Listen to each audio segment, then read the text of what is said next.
Honey, I don't know how true this is, but I have to share it with you all. You guys will want to know about this.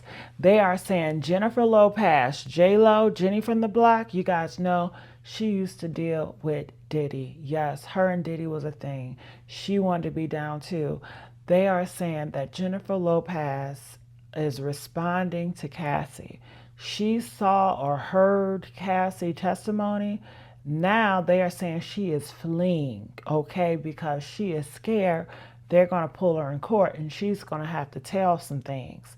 Like I said, I don't know how true this is in this video, but I knew you guys would want to watch it and hear what they had to say, and I want you to decide what you think about it. Make sure you guys like, share, subscribe here at the Messy Sweet Spot, and let's check this video out. This is a reaction video. I can tell you that immediately, the moment she opened her mouth, you could see that Combs was listening intently to everything that she has to say, as well as those jurors. After Jennifer Lopez was dragged into the Diddy lawsuit over allegedly being the gun mule in a 1999 nightclub shooting where Diddy and J-Lo allegedly made a rapper named Shine take the fall and spend 10 years in prison for them, people have started digging into her past, and it raises some questions. She joins us now, sharing her story. Natanya, thank you so much for being with us. I can't imagine what you've been through since 1999, and then all the emotions that must be coming up over the last couple of days. Law enforcement sources are expecting the feds to widen the Diddy probe to include previous criminal investigations. Now, we know Diddy was criminally investigated regarding that shooting in New York, but I didn't realize the extent of J-Lo's involvement. Y'all, it just got way too hot for Jenny from the Block. Because according to reports and some damning testimony from Cassie Ventura, Jennifer Lopez might have been more than just Diddy's ex-girlfriend. She might have been his accomplice. We're talking smuggling, cover-ups, lies, and now, allegedly, she's on the run. Since Diddy's legal nightmare started, J-Lo has been MIA, like completely off the radar. And now we might know why. Cassie just testified, yes, in tears, that Diddy used her as a pawn in his mess, even made her hold a loaded gun in public. But that's not the gag. The real tea is that J-Lo might have done the same thing for him years earlier and helped cover up a crime that sent an innocent man to prison. If Diddy goes down, guess who might be going with him? J-Lo, buckle up, y'all, because this story is crazy. Let's dive right in. Cassie Ventura, who we all know had a long and deeply disturbing history with Diddy, just testified that he once handed her a loaded weapon before they walked into a club in LA. And baby, she was reportedly in tears describing it all. You could feel the trauma. When she was on the stand, at times she became visibly upset, wiping away tears as she gave her evidence. But here's where things get even darker. According to Rodney Lil Rod Jones's lawsuit, Jennifer Lopez allegedly smuggled a gun into a New York City nightclub for Diddy back in 1999. The same night, 3 people got shot, including a woman, Natanya Rubin, who was hit in the face. Yeah. It's giving ride or die, but the criminal kind. This pattern of using his girlfriends as gun mules is not looking good. And let's keep it real. J-Lo is not innocent in all this. This ain't just about being in the wrong place at the wrong time. This looks like active participation. As we talked about it in the first part, there seems to be some misinformation or misunderstanding of what really went down in that trial, what was said, what people were blamed for, what they were not. I'd love to hear your perspective and specifically kind of what you wish people understood about that trial that maybe they don't at this time. I mean, even from the very day that the thing took place, because if you notice their mugshots, only Shine truly has a mugshot. Puffy and J-Lo, Puffy's in front of a concrete wall, J-Lo is in front of a bulletin board in some old t-shirts. Now, I want everyone to think that was the night of the shooting. You don't think at Christmas time, Puffy and J-Lo went out in some old raggedy t-shirts, right? No, there was already a agenda afoot to conceal what they had on, to try to sway the minds of people, to throw your memory off, but they couldn't throw my memory off.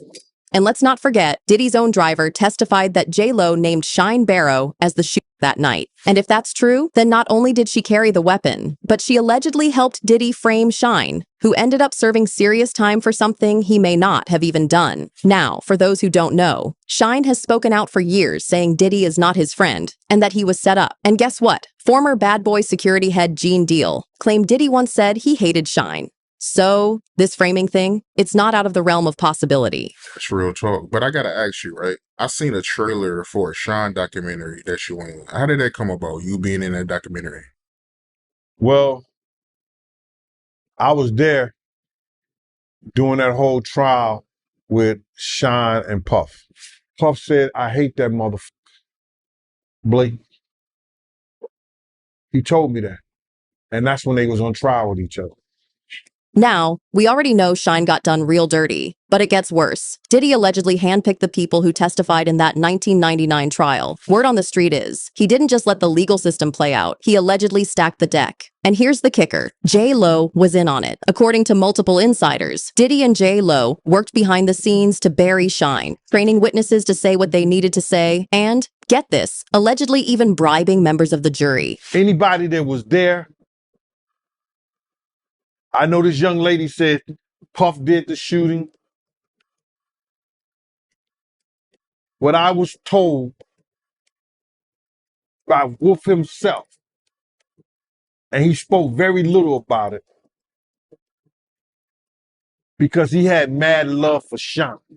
Diddy and J-Lo walked out free like nothing ever happened. Of course, Diddy dumped J-Lo shortly after like she was just a pawn in the game. But let's be real, they both got what they wanted. Freedom. I don't know if he was present with that, but I know he had been hanging around with him in London, in Paris, different places. Now, y'all might be sitting here like, wait a minute, why didn't J-Lo testify during all this mess? Wasn't she right there when the shooting happened? Well, let me put you onto something wild. Jaguar Wright, who is no stranger to spilling A-list tea, came out and said that J-Lo and Diddy secretly got married around the time of the 1999 shooting. And no, not for love, y'all. According to Jaguar, that marriage wasn't about romance, it was about strategy. See, if J-Lo was legally Diddy's wife, she couldn't be forced to testify against him in court. It's a legal loophole, and in Hollywood, those are used all the time to cover tracks. And it worked. She stayed out of that courtroom, her hands stayed clean, and Diddy kept his secrets locked up tighter than Fort Knox. Sean caused a lot of that stuff himself. And Puff said, I hate that motherfucker. Blatant. He told me that. And that's when they was on trial with each other. Wow, you never told me about that, man. You seen how Flex, he came out calling Sean a liar? Well, I think Funkmaster Flex has every right to say what he said because he know a little bit more than most. Now, we can't confirm the marriage on paper, but according to Jaguar, that ceremony did happen. Reports even say that J-Lo attended some of Diddy's infamous Freakoff parties, and one lawsuit even alleges that a major female celebrity watched while a 13-year-old was forced into at one of these events. Now look, we're not saying that celeb was J-Lo, but the streets are talking. And with J-Lo's name now floating in court docs, lawsuits, and even past witness statements, the connections are getting real hard to ignore. But here's the thing, it doesn't even stop there. That 13-year-old? Sadly, she wasn't the only victim. Another woman named Misha stepped forward, and her story is just as disturbing. According to Misha, J-Lo wasn't just in the building, she was right there, front and center, watching as Diddy allegedly put her through some straight-up traumatizing stuff during one of those now infamous freak-off parties. Misha said she made eye contact with J-Lo while it was happening. She was silently begging her for help, and guess what she got in return? Nothing. No words, no action, just a blank stare. I remember he did what he did to me. And then when it was time for Jennifer Lopez, she was there with a guy and he was standing there looking disgusted, but didn't nobody save me. She stuck that glass in me, and after that, but my eyes were booked the whole time. Now, if that's true, and J-Lo really stood by while all that went down, then she has some serious explaining to do. And if you thought things couldn't get messier, buckle up, because this isn't the first time someone's connected J-Lo to these twisted parties. Her ex-husband, Ojani Noah, already spilled his own tea years ago, and it was a whole scandal. Ojani claimed that J-Lo wasn't just casually showing up to these events. He said she was deep in it. He even said she should be questioned about the rumored S-tapes linked to Diddy and his inner circle. Yep, those tapes. The ones that get brought up every time someone mentions baby oil and secret cameras. He didn't bite his tongue either. According to him, the J-Lo we see on red carpets is not the same woman behind closed doors. He straight up suggested that she knew exactly what went on at those parties and didn't seem too bothered by it. Now, look, exes do sometimes talk reckless. No lie. But let's be real. This ain't your average bitter ex dragging somebody for cheating. And when you line up Ojani's claims, Misha's story, Cassie's emotional testimony, and the lawsuits stacking up like dominoes, the dots are starting to connect. And J-Lo ain't looking like no innocent bystander. And the icing on this very messy cake, in 2024, 2 law enforcement sources told the New York Post that the 1999 nightclub shooting might get reopened as part of the bigger federal investigation into Diddy. If that happens, and if J-Lo's name is tied to those events, she might just end up in a courtroom too. Now, social media ain't shocked. One user said it best. The general public knew J-Lo was carrying it for him. She is not huge and well-known because she is a talented singer. Because listen, the talent never really matched the level of fame. And now, the real reason behind her rise might be unraveling. But here's where it gets even messier, y'all. In an interview, Sui claimed that the real reason J-Lo's marriage to Ben Affleck fell apart wasn't just about distance or differences. Nope. He says the feds allegedly showed Ben a tape of J-Lo and Diddy at one of those so-called Freakoff parties. Now, I imagine that man sitting down thinking he's about to watch evidence for a case, and instead he sees his wife, the one he just rekindled a love story with, allegedly participating in Diddy's twisted private parties. Ben reportedly couldn't look at her the same after that. And let's be real, can you blame him? Speaking of news scenes, did y'all hear about what's his name? Suge Knight. He said, baby, he thinks the reason why Jennifer Lopez and Ben Affleck broke up because he feels that they had some tapes at Diddy's mansion that showed her in a compromising position, and that the FBI allegedly may have sent those tapes to Ben Affleck. You know, Ben Affleck is a white man in America, and he's a very prominent man. They say he's a darling, which means people love him. This ain't no tabloid rumor from a decade ago either. Just look at the timeline. After the feds raided Diddy's homes, suddenly things between J-Lo and Ben started falling apart fast. They stopped showing up together. She started going solo on red carpets again. The body language was off. And now, they're no longer married.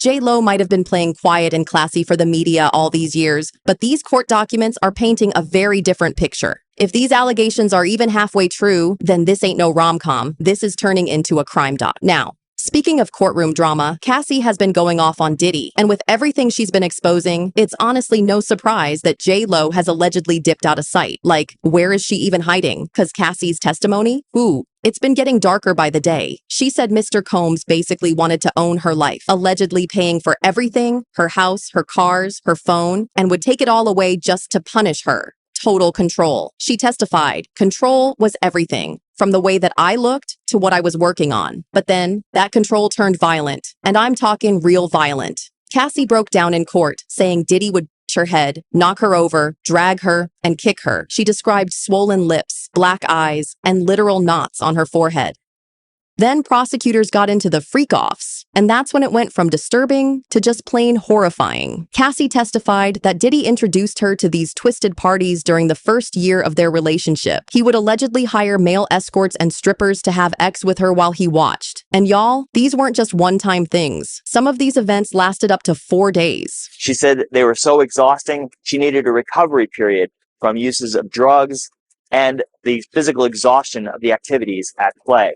She said she started doing it to make Diddy happy, but instead, it humiliated her. She broke down on the stand saying, I felt pretty horrible about myself. It made me feel worthless. To even get through it, Cassie said she turned to all kinds of substances, grass, ecstasy, ketamine, you name it. She said it helped her disassociate from what was really going on. Having sex with a stranger, I didn't really want to be having sex with. And Diddy, he was allegedly orchestrating all of it. He'd direct her to find these men, escorts, strippers, dancers, then pay them anywhere from $1,500 to $6,000, depending on how they performed. She said they found them through stripper companies and even Craigslist. Like, Craigslist? Some of these men were even identified in court, with photos shown to jurors, including one named Daniel Phillip, who had already testified. She said that Sean Combs directed everything from what she had on to the lighting in the room to how she was supposed to interact with the person that she was having sex with.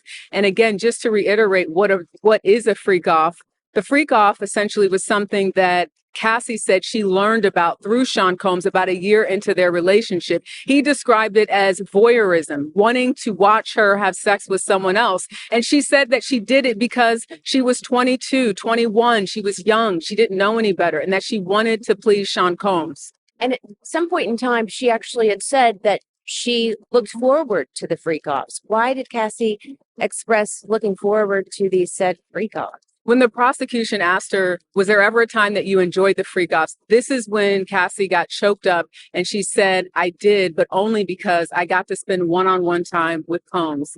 Now here's where things circle right back to J-Lo. You cannot tell me she didn't know about this pattern. I mean, she dated Diddy first. She was right there during his prime chaos years. So this dark side of him, it wasn't new to her. And word on the street is, that's why she's real scared of being called to the stand. Allegedly, she's been trying to avoid that subpoena like it's the plague. Some even say she fled to a country with no extradition treaty just in case this thing blows up and drags her in too. Because guys, let's be real. With the mounting evidence against Diddy, it's looking more and more like he's going down. And if the feds decide to start flipping pages on who was around, J-Lo might not be far behind.